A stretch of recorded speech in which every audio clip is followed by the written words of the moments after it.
వేళ మీకు శుభములు చెబుతూ వస్తున్నాం. ముఖ్యంగా చర్యమైనటువంటి ఆత్మీయమైన సహవాసం యొక్క క్షేమం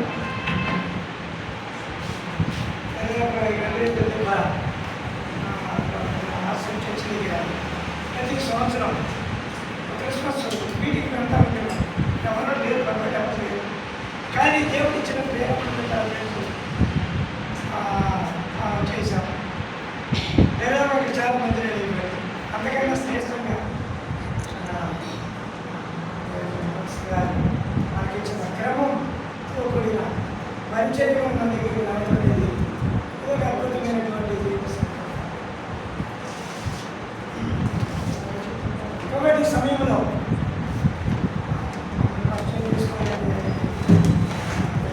30 సంవత్సరాలుగా ఈ కృష్ణా జిల్లాలో పలు స్థలాల్లో పరిచయం చేస్తూ వచ్చాం.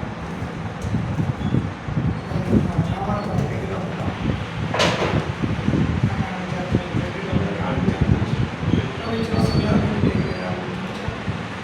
కొన్ని స్థలం దేవుని వాక్యాన్ని ఒప్పుకోలు వరకే ధ్యానిద్దాం. రండి, ఇర్మియా గ్రంథం పుస్తకం. ఇర్మియా అనగానే మనకు ఒక కన్నీటి వేదనతో కూడిన ప్రవర్తన మనము ఎదుగుతాం కదా.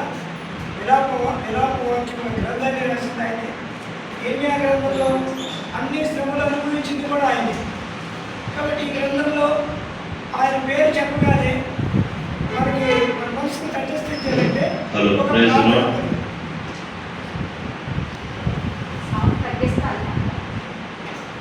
కాబట్టి ఓ ప్రార్థనాపరుడైనటువంటి ప్రవక్త దైవజనుడు.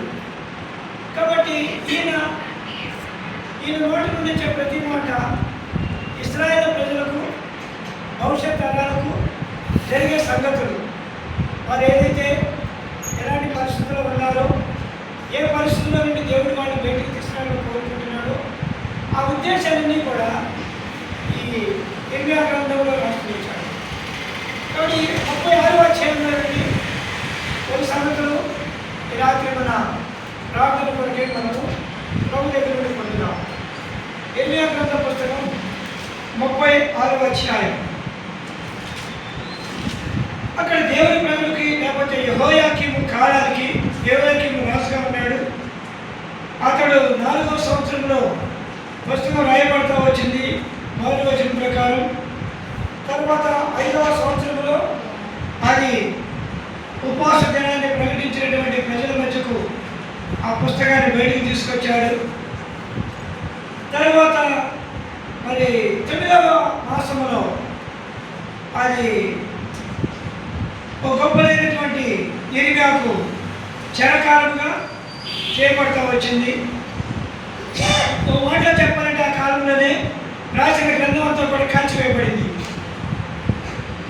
కాబట్టి 4వ సంవత్సరంలో ఆరంభించబడిన పుస్తకం, 5వ సంవత్సరంలో ఆరంభించబడిన పుస్తకం, అదే 5వ సంవత్సరంలో 9వ మాసం అంటే 6వ సంవత్సరం రాకమునిపే ఆ పుస్తకం అంతా కాలిపోయింది.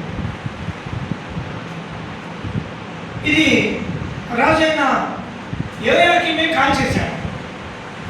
మంచి చెబితే ఎవరికి నచ్చదు.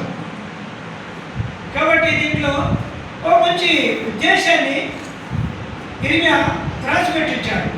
దానికి మనకు ఏమి రాసిపెట్టి ఉంచాడో చూస్తాం. 29వ వచనం. మరియు యూదా యెహోయాకీమును గూర్చి ఏమనగా బబులోను రాజు నిశ్చయంగా వచ్చి ఈ దేశమును పాడు చేసి అందులో మనుషులైనను జంతువులైనను ఉండకుండా చేయాలని నిజంగా రాసిదని చెప్పి కాల్చివేసివే. గ్రంథం కాల్చేసినప్పుడు ఆ గ్రంథంలో ఉన్న సంగతులు అందుచేతను యూదా రాజైన యెహోయాకీమును గురించి యెహోవా ఈ మాట సెలవిస్తున్నాడు. దావీదు యొక్క సింహాసనం మీద ఆశీర్వాదకు అతనికి ఎవడూ లేకపోవును.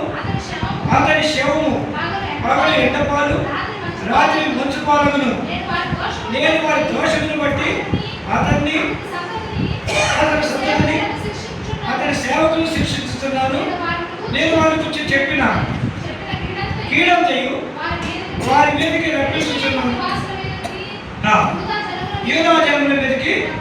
చాలు. ఇది ఆ పుస్తకంలో ఉన్నటువంటి ఆ మీనింగ్ అంతా కూడా ఇక్కడ రాశాడు. ఏంటంటే బబులోను రాజు ఈ దేశాన్ని పాడు చేస్తాడు, అందులో ఉన్న జంతువులైనా మనుషులైనా అందరినీ అతడు ఉండకుండా చేసేస్తాడు, ఎత్తుకుపోతాడు.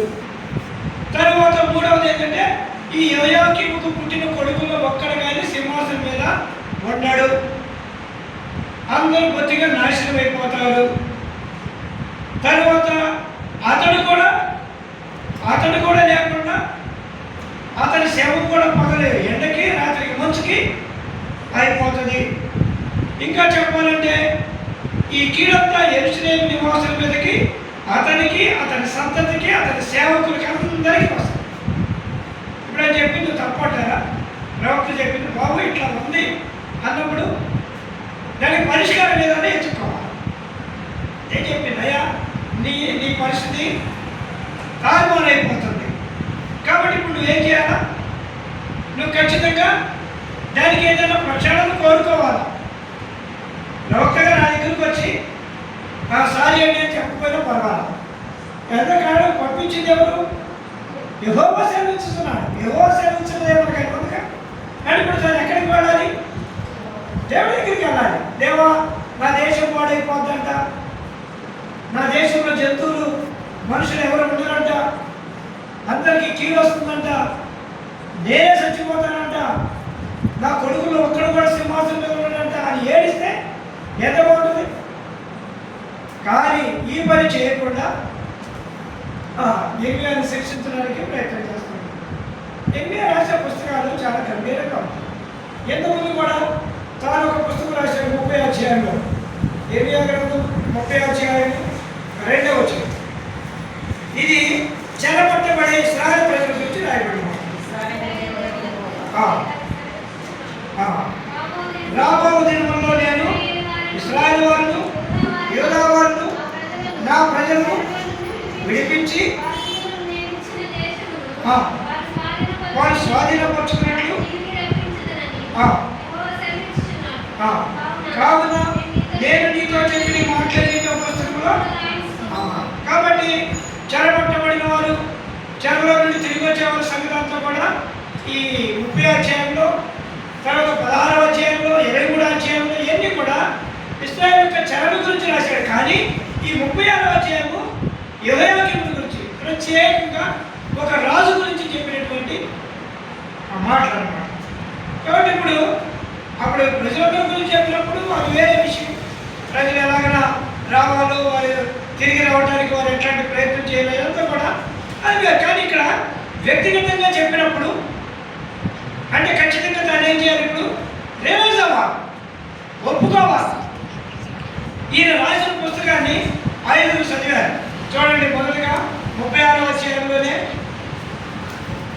2వ వచనంలో రాశాడు, 4వ వచనంలో రాయమన్నాడు, 4వ వచనంలో రాశాడు, 6వ వచనంలో కాబట్టి వెళ్ళి ఉపవాస దినమున యెహోవా మందిరములో ప్రజలకు వినబడినట్లుగా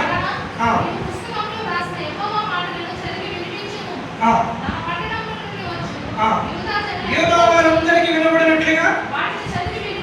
ఇది మొట్టమొదట బారాకు చేయాల్సింది. యెర్మియా చెప్పాడు, బారాకు రాశాడు, బారాకునే చెప్పమన్నాడు.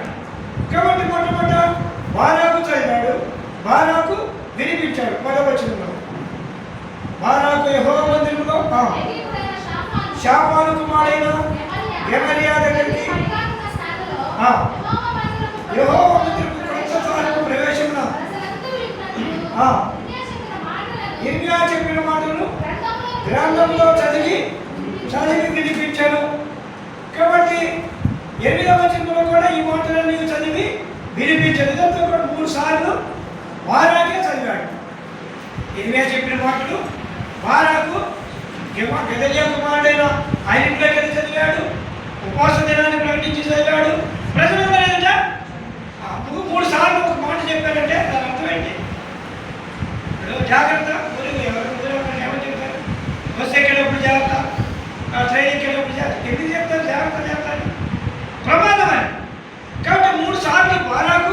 చదివాడు.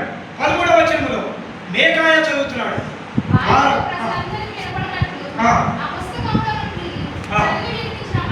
మాటలన్నిటి మీకాయ వారికి తెలియజెప్పాడు. రెండవ వ్యక్తి మీకాయ చదువు వినిపించాడు. తర్వాత 15వ వచనంలో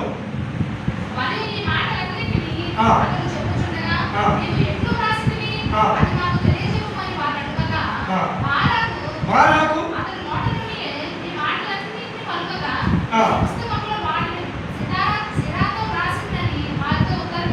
సరే 15వ వచనంలో అంటాడు బారాకు దాన్ని చదివి వినిపించాను. అంతకుముందు 3 సార్లు చదివాడు, ఇప్పుడు 4వసారి మీకాయ మొత్తం చెప్పిన తర్వాత మళ్ళా బారాకు చదివాడు. కాబట్టి ఇప్పుడు ప్రజలందరూ చదువుతున్నారు. 14వ వచనంలో ప్రజలందరూ, తర్వాత 20వ వచనంలో సాలులో ఉన్న రాజులకు తాగే వెళ్ళి ఆ మాటలను రాజు చెవిలో వినిపించిరి. అది ఎవరు? ప్రజలందరూ, ప్రధానులందరూ. ప్రధానులు చూడండి స్టెప్ ఎట్లా పోతుందో. బారాకు చదివాడు, మీకాయ చదివాడు, ప్రధానులు కూడా. అంటే ఇప్పుడు ఎంతమంది చదివినట్టు? 3 రకాలు. ప్రధానులు అంటే చాలా మంది ఉన్నారు. వాళ్ళ లిస్టు 12వ వచనంలో ఉందన్నట. లేఖకుడైన ఎలీషా, షమయా కుమారుడైన జెరయ్యా, అక్బరు కుమారుడైన యెహోయాదాను, షాఫాను కుమారుడైన గెమర్యా, హనన్యా కుమారుడైన సిద్కియా. 5 ఉన్నారు అక్కడ. ఈ 5 మీకాయ 6, బారాకు 7. తర్వాత ఎంతమంది చదివిన తర్వాత 21వ వచనం ఆ గ్రంథము తెలుసుటకు యెహోవాను పంపగా ఇంకొక వ్యక్తి యెహోవాను పంపగా అతడు లేఖకుడైన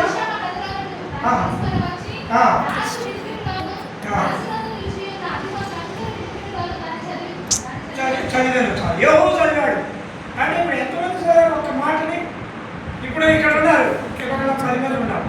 ఏవో ఒకే మాట ఉన్నాయి. నువ్వు చదవలేకపోతున్నావు అన్నాయి, నువ్వు కూడా చదవలేకపోతావు, నువ్వు కూడా ఇట్లా 10 మంది అన్నారంటే అర్థమైంది. దానికి భయపడాలి. ఇప్పుడు రాజు భయపడలేదంట. భయపడకపోగా ఇర్మియాను తీసుకుపట్టుకుపోయాడు. అందుకని ఇప్పుడు ఇర్మియాతో పాటు బాలుగా 2 వెళ్ళిపోయారు. చూడండి, వాళ్ళ 2 తీసుకెళ్ళి ఏం చేశారు? 2 దాచిపెట్టేశారంట.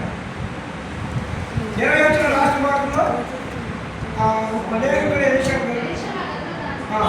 వాళ్ళు వెళ్ళిపోయి 2 నీవును ఇర్మియాను పోయి దాగి ఉండుడి. తర్వాత 20వ వచనం లాస్ట్ భాగంలో యెహోవా వారిని దాచెను. పుస్తకం ఎప్పుడైతే కాల్ చేశాడో యెహోయాకీము, ఇక నెక్స్ట్ ఎవరి దగ్గరికి వస్తాడు? 3 బుక్కలు చదివేటప్పటికి కాల్ చేశాడు. మొత్తం చదవాలి బుక్ అంతా. ఒక మాట వెళ్ళేటప్పటికి ఆగండి అంటాడు, ఒక మాట చదివేటప్పుడు ఆగండి అంటాడు. మొత్తానికి 3 కాగితాలు చదివేటప్పటికి సిక్ చేశారు, కాల్ చేశారు. మొత్తం అక్కడ 1 కేసు కాల్ చేశారు. ఈ టైంలో యెహోవా వారిని దాచని. 2 చెప్పింది ఇర్మియా, రాసింది బారూకు. కాబట్టి 2 ఇప్పుడు రాజు ఆ పుస్తకం అవటమే నెక్స్ట్ యాక్షన్ ఎవరికి వస్తాడు? వెనకకే వచ్చేది. అరే రాసినాడు ఎవడరా, చెప్పినోడు ఎవడ తీసుకురాడు. కాబట్టి ఇదంతా కూడా ఒక ఆత్మీయమైన అర్థాన్ని ఇచ్చే సంగతులవి. మనం తొందరగా వీటి లోపలికి మనం వెళ్ళాం కాబట్టి అంతగా అర్థం కాదు. కానీ కాబట్టి ఇప్పుడు ఆ గ్రంథంలో ఉన్నది యెహోయాకీము గురించి, యెహోయాకీము యొక్క ప్రజల గురించి, ఆ దేశం గురించి, దేశంలో ఉన్నటువంటి పరిస్థితుల గురించి రాస్తే అతను యెహోయాకీమంటే ఇదేదో అన్య రాజు కాదు. కొన్ని అన్య రాజు అయితే దేవుడు ఎవరు నాకేం తెలుసు అనుకోవచ్చు. ఇంతకుముందు రాజులు ఎవరు కానీ ఏ ప్రభుత్వాన్ని వచ్చి చెప్పగలరు వాళ్ళు ఏం చేశారు? దావీదు ఏం చేశాడు? ఆ పని చేసిన వాళ్ళు మీ వాళ్ళకి నేనే. కాబట్టి నేనే ఒప్పుకుంటూ వచ్చాను. కాబట్టి యోధరాజులే ఈ 2 రకాల రాజ్యంలో ఉన్న వాళ్ళు 2 కూడా తీసుకుపోతాడు. కాబట్టి ఇప్పుడు యోధరాజు అంటే ఖచ్చితంగా దైవభయం కలిగినటువంటి వంశంలో వచ్చాడు. యెహోషాపాతు, ఆసా ఇలాంటి బలమైన రాజుల మధ్య నుండి వచ్చినాడు. వాళ్ళందరూ ప్రార్థన చేయదా? హిజ్కియా దగ్గరికి వెళ్ళి యెషయా చెప్పాడు, ప్రవచించాడు. ఏమన్నా? నువ్వు మరణ కావుతున్నావు, నీళ్లు నువ్వు సరి చేసుకోమంటే ఏం చేశాడు? కొట్టాడా, కాల్చాడా, తిట్టాడా? కానీ ఈ రోజు ఏం చేశాడు? నాకెందుకు ఉంది? ఎదురుగా చెప్పినోడిని ఇబ్బంది పెట్టేస్తే వచ్చి ఆమె లాగిద్దా? కాబట్టి మర్మము ఎవరికి ఆలోచించలేక వారిని బందీశాలలో పెట్టి, గృహ నిర్బంధంలో పెట్టి, నానా ఇబ్బంది పెట్టి రాసినటువంటి రాసిన గ్రంథాన్ని, ఎంతమంది చదివిన గ్రంథాన్ని కాల్చేస్తుంటే ఎట్లా ఉండదు అక్కడ దృశ్యం చూడండి. అంటే గ్రంథాన్ని కాల్చేయవచ్చు ఇది అక్కడ చూడండి. అప్పుడు చెడు మార్గంలో 7వ వచనం చూద్దాం. ఎందుకు వినిపించాడు చూద్దాం. ఒకవేళ వారి విన్నపములు యెహోవా దృష్టికి అనుకూలముగా ఉండునేమో, ఒకవేళ వారు తమ చెడు మార్గములు విడుదలేమో, నిజముగా ఈ ప్రజల మీదకి చూసారా? కాబట్టి విడిచిపెడతారేమో, ఆ కోపాన్ని ఒకవేళ దేవుడి దృష్టికి అనుకూలంగా అవుతారేమో, చెడు మార్గాన్ని విడిచిపెడతారేమో, దేవుడి ఉత్తరంతో తగ్గించబడతారేమో అని చెప్పి ఉపవాస దినాన్ని ప్రకటించమని అన్నీ చెప్పినప్పటికీ ఉపవాసం ఉన్నటువంటి ఉపవాస దినాన్ని ప్రకటించారుగా. ఎక్కడిది వచనము 9వ వచనం లాస్ట్ భాగంలో, యోధా పట్టణంలో యెరూషలేములో వచ్చిన ప్రజలందరూ యెహోవా ఉపవాసము చాటింపగా. ఉపవాసం ప్రజలందరూ అంటారు కానీ రాజు మాత్రం మనం కూడా ఇట్లాగే అనిపిస్తుంది అనమాట. ఆడగలే ప్రార్థన మనకెందుకు అనుకుంటాం. కాబట్టి ప్రజలందరూ ఉపవాసం ఉండమని ఎన్నికతో చెప్పాడు, ప్రజలకు చాటించారు, ప్రజలు ఉంటారు. కానీ ఈయన ఉపవాసం ఉంటే కాగితాలు కాలుస్తాడా? ఉపవాసం ఉంటే బంధిస్తాడా? ఉపవాసం ఉంటే ఎంత చిత్రహింసలు చేస్తాడా? కాల్చివేసినటువంటి పుస్తకానికి ప్రతిగా మరలా దేవుడు దర్యాపుగా 28వ వచనం నుండి 32వ వచనం వరకు మరలా రాశారు. 32వ వచనం చూద్దాము. ఏర్మియా ఇంకొక గ్రంథమును తీసుకొని బారూకు చేతికి అప్పగింపగా